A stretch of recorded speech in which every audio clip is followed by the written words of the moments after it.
Well, this week, one of the greatest footballers of South Australia's post-war era passed away. Jim Deane won 2 Magarey medals with South Adelaide and played in 15 state games. But it was just as much his approach to life that made him so special. After a humble start, he built a formidable career as a footballer, media commentator and a publican. And he also found time to be a devoted family man, raising 5 children.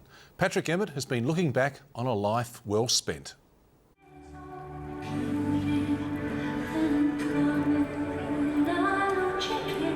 It's testament to Jim Deane's reputation and personality that his funeral attracted mourners from all walks of life. Government ministers and former public prosecutors were there, along with the South faithful and the football greats he once clashed with on the field.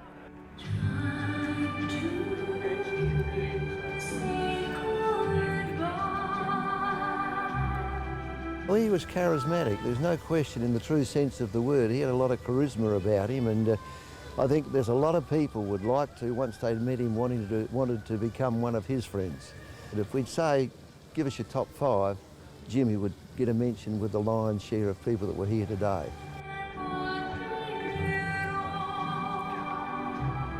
It's always a mythical quality about him that he's come to represent a lot more than just what he did on a footy field. He played about just over 150 games, but in all of that, you know, there are lots of players that have played more. But with Jim, what you had was someone that gave 100% all the time and came to represent, I think, for the spectators, a lot more than just a footballer.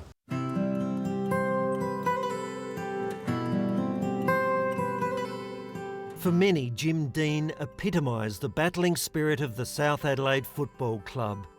He was born in 1928, growing up during the Depression at a time when many working class families lived in the centre of Adelaide.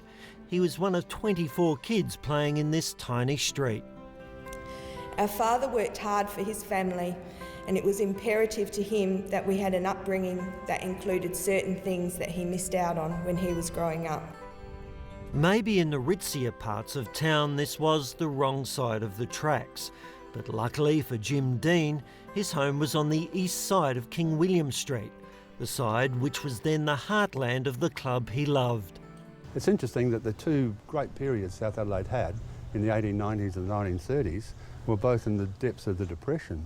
And there's no doubt that those teams made a big difference to the morale of people in the City Square Mile at that time. Jim says the same thing. Many of his heroes, like Laurie Cale, were guys that played in the 1935-38 premierships. In 1945, when he was 17, he started playing for South, and halfway through the year was put up to the league team. Playing mainly in the centre, he would end up winning 2 Magarey medals and was runner-up 3 times, all in a side that struggled to win a game. So I was put on for a short time when he was playing in the centre, and I must confess I had to change my shorts when I went inside at half-time. He made me quite nervous. Jim came in and he was a magnet in the side, you know. He played centre and I was centre for West Orange. He was a gentleman player, but he was as tough as Nick.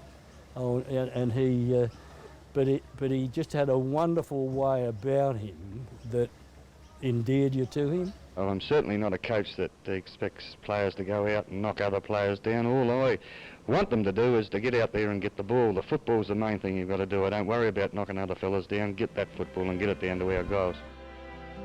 He also coached South, and in the 50s turned down an offer to coach Port.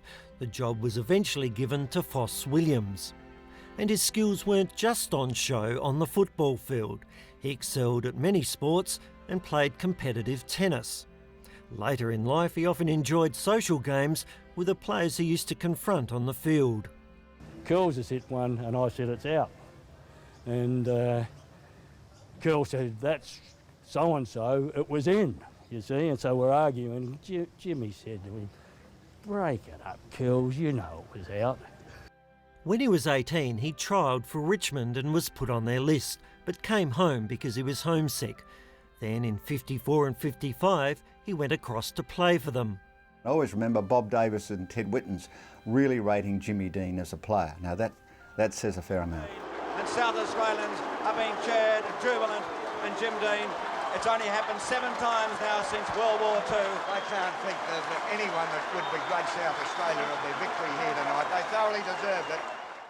When Jim Deane's playing days finished, he began a successful career as a radio commentator with the ABC that was to last more than 20 years. Well, a lot of people are called a legend in sport, but Jimmy qualifies as a player, coach and commentator. And to commentate with him and Malcolm McDonald was a real treat, because Jimmy had the ability to pick the eyes out of a match and tell you why it happened, what was going on and the reason for one team winning. Picking the eyes out of a fast-moving match is indeed a skill. For his friends and family, picking what made Jim Deane special out of his many talents is easy. He was a way above average footballer. He was an exceptional tennis player, but his number one tribute was Jim Deane himself. When he was as himself, that's as good as it gets.